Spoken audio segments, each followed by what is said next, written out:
All right, we got a new devlog update for Road to Vostok. This says map upgrades. It's a 16-minute devlog, which is actually a lot lower than what they usually are. So let's jump in and see what happens.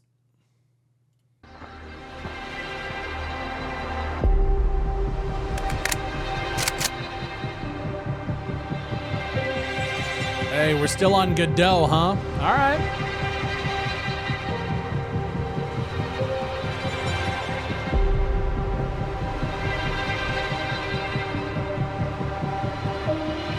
Patches, nice. Is that a fucking accordion? Yeah, what the hell? Okay. Dude. I really... Man. I really don't understand how, like, one guy, I think he has a couple of contractors, is pulling this off. It's so impressive to me. Oh, we did some on-location work. Nice. Some trenches. Okay. This looks so good.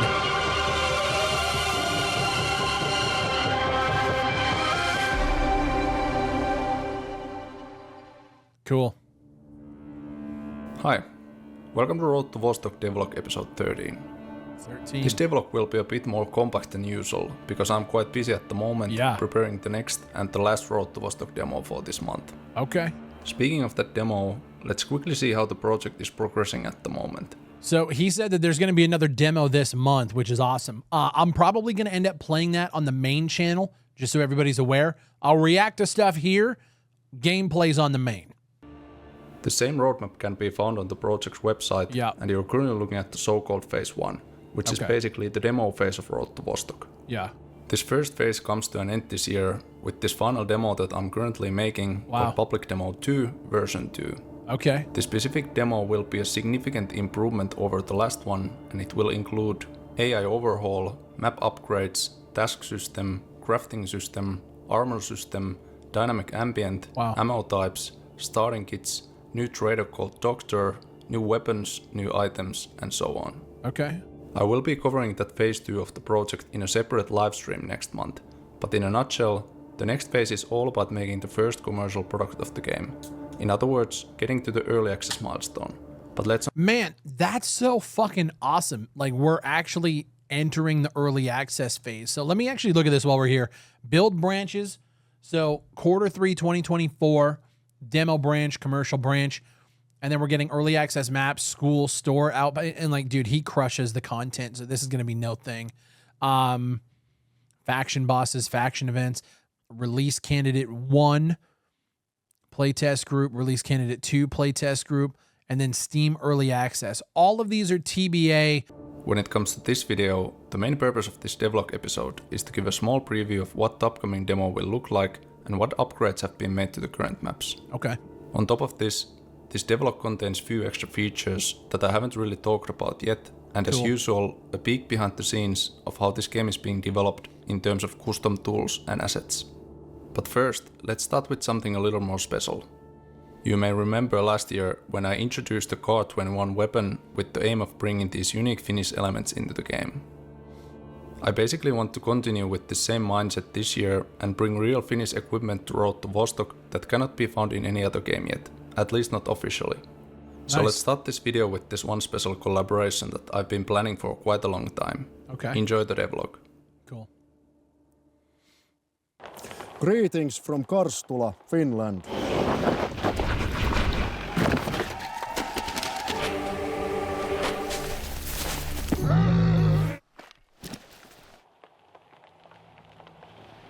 What is this? Headquarters in Karstula, Finland.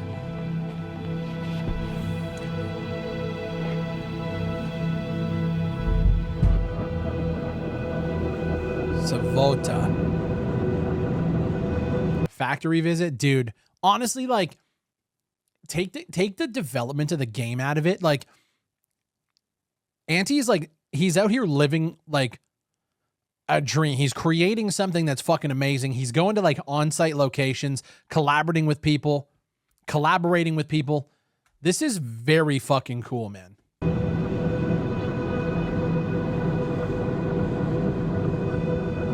What a story.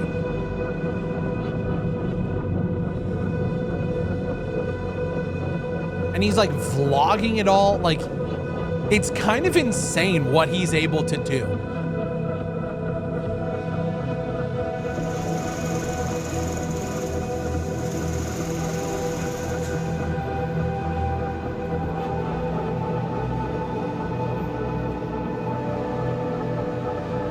Wow.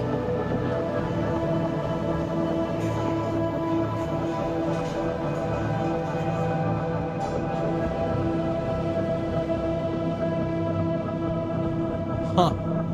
That's so cool. If you are from Finland like me, you probably know this company quite well and how perfectly their products fit to this game idea.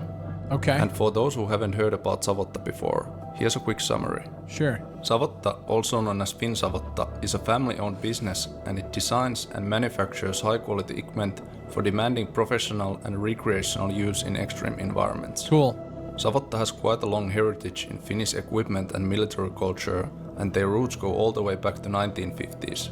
Wow. When it comes to Road to Vostok, Savotta basically makes all kinds of products that this game idea will need.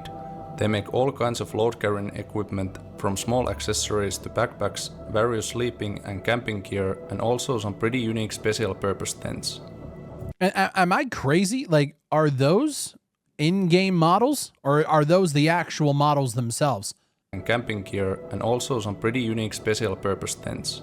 It's hard to tell. I'm really excited about this collaboration, and you will be seeing bunch of Savotta's real products in Road to Vostok. That's actually awesome. Already in the upcoming demo. Here's one example. This is Savotta's iconic Jäger backpack as an in-game 3D asset, and yes, the Finnish camo pattern M05 has also now entered Road to Vostok. That's amazing. Savotta also decided to sponsor this devlog episode, and by doing that, support Road to Vostok and me as a developer. So big thank you to Savotta. Very cool. I'm curious. I'm going to read the comments later. I hope nobody gives him shit for that. Because, like, that reminds me of, it reminds me of the day before. Remember when that was it Continent? But it turned out that, like, they owned the company. It was a fucking scam. But it reminds me of that. A lot of people were giving them shit because it felt like an ad, which it technically was. I hope nobody gives him shit for that. Because that is the kind of, like, that's the kind of sponsorships and, like, companies you want to work with creating a game like this. Okay. New assets, areas, tools, and visual changes. Okay.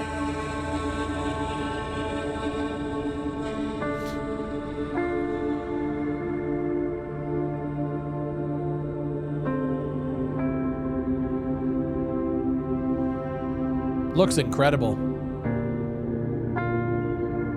Lighting improvements, yeah. It looks fucking awesome. This dude is so talented. Ribbon system, map borders, nice. Okay, yeah. It adjusts automatically. Very cool. I wonder if that automatically generates the volume blockers.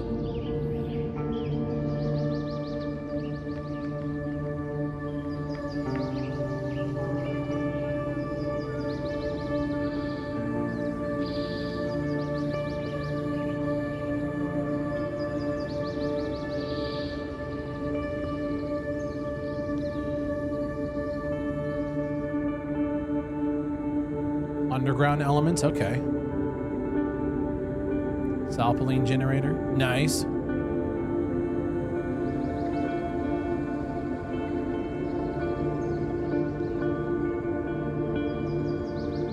That's cool. Minefield, okay. Trenches, oh, also minefielded, okay. Wasteland shipyard. Connected sky bridges.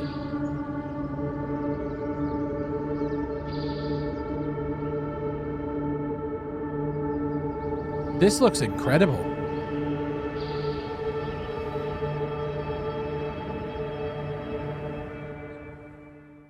Wow. Flycam. Okay. These next two features may need a bit of explanation, so let's start with this Flycam and a little story behind it. More than 10 years ago, when Arma 2 DayZ mod started to become popular, there was this one content creator who created these unique stories by combining DayZ gameplay and a little bit of cinematic camera content in a rather unprecedented way. The name of this content creator was Frankie on PC, Yeah. and here's a small clip from his original DayZ. Let's go. Nice little Frankie Basic shout out. videos. That's sick. Yes.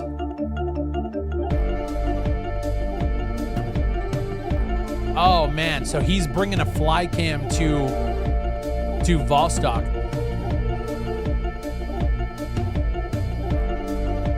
That's going to allow people to tell so many good stories in terms of their content. Very clean.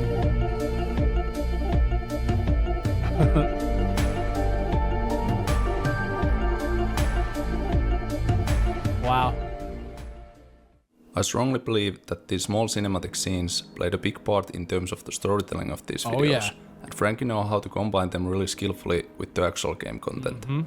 Inspired by Frankie's videos, I actually also tried to make similar videos of the DayZ mod myself back in the day, but I quickly noticed that making these kinds of cinematic scenes was extremely tedious and required quite a lot of unnecessary things in my opinion. Yeah.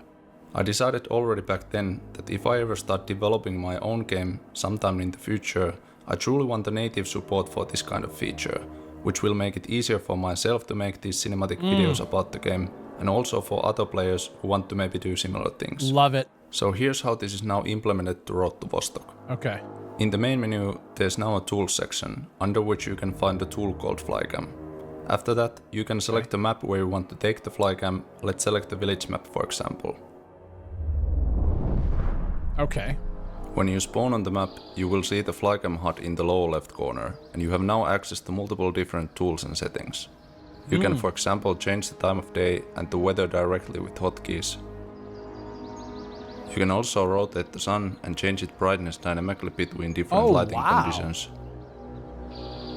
Basically, yeah, a scene editor.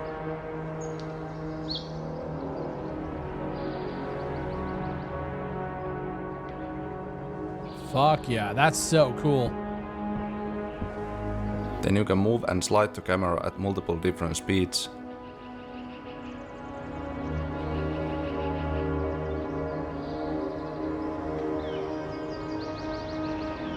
And one useful thing is that you can also modify the camera's depth of field settings. Oh, awesome. Wow. And yes, you can fly the camera wherever you want and modify all the previously mentioned settings from the air. Cool.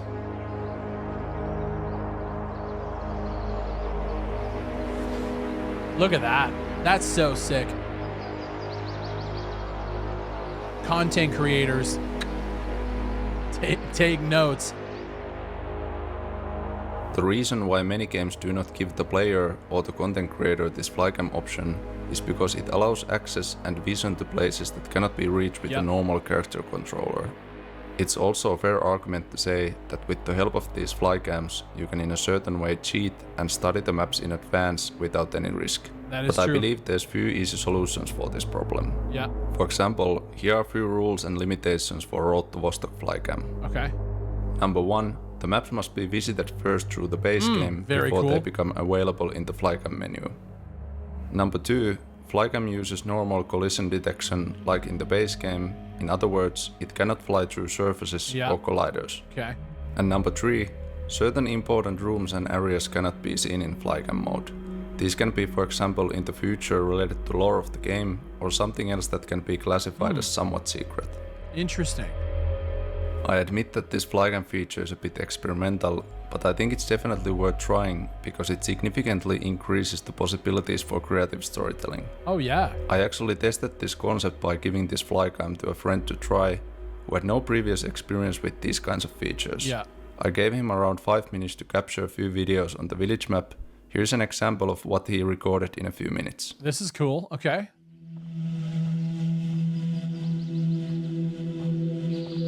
So that is that just AI walking around then?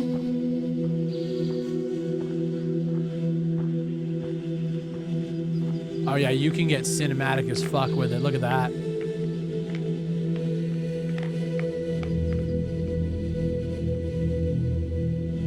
Very cool.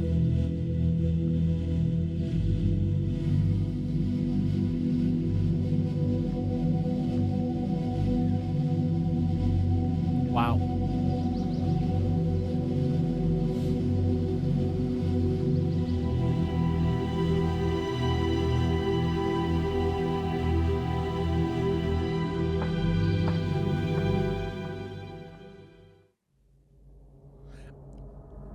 It would be really sick if you could also record like players. I don't know what the networking is going to be like in this, but it would be cool if like you could like record a play session and then go back and use this editor to load up the file so you could actually record your own player movements.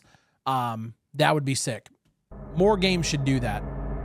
This next feature isn't part of the game yet, but it will be in the early access version, so I thought I showed a little preview of it. I've always liked the idea that the game has certain challenges that are extremely difficult to complete. Yeah. For example, I think the Iron Man challenges of Stalker Anomaly are a great idea, and I want to implement something similar in this game. Cool. In Road to Vostok, these challenges are going to be called badges, and they can be found directly in the main menu. Okay. These badges are essentially in-game achievements. The exact requirements for these may still change, but there will be 10 different badges in the game. Some are a little easier to achieve, and some are extremely difficult. The reason why these are called badges is based on the fact that they are actual in-game 3D Velcro badge items. This means that you can claim these badges for yourself when you have completed the challenges, and then the cool part is that you can attach these to all kinds of Velcro surfaces in the game, mostly for bragging rights. Sick. For example, if we look at this old backpack that was on the Savotta's wall, the idea here is to enable something just like this. That is so sick, dude. It's a great idea. AKM, okay. Okay. Nice.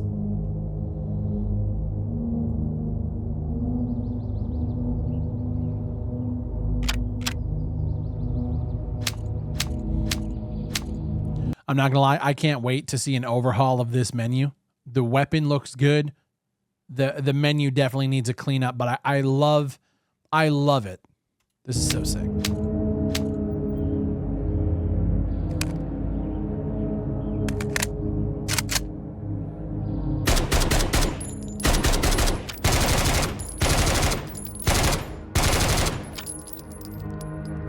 Sounds good.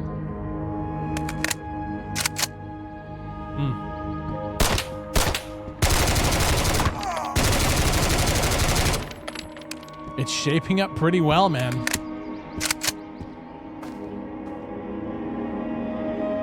Accordion. Yeah, what the fuck is this? It looks good. Can you play as a bard? Please tell me you got music in this.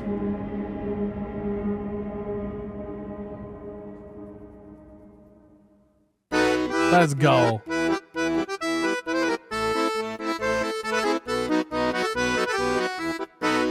Yeah.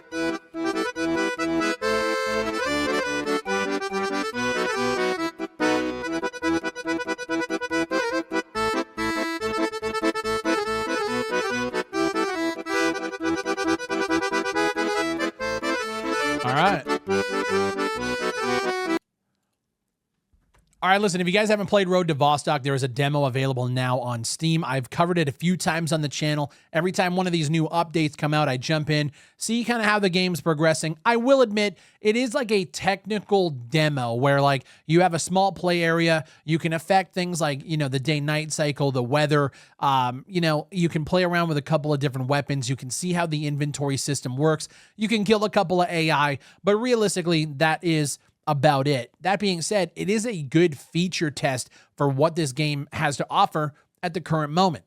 I'm psyched to see that they're working towards early access. I think next year is going to be a big year for Road to Vostok and for Anti, the developer. By the way, this is one developer. Again, I think he has a couple of contractors, a couple of people that has helped him do certain things. But as far as I'm aware, he is like the fucking guy making a lot of the shit that you guys are seeing here. And it's one of the most impressive indie projects that I think I have seen. Now, to take it from where it's at now, which is that technical demo, to something, you know, like to a full fucking release or even an early access release with all of the things that you guys are seeing on screen here, you know, this is impressive already.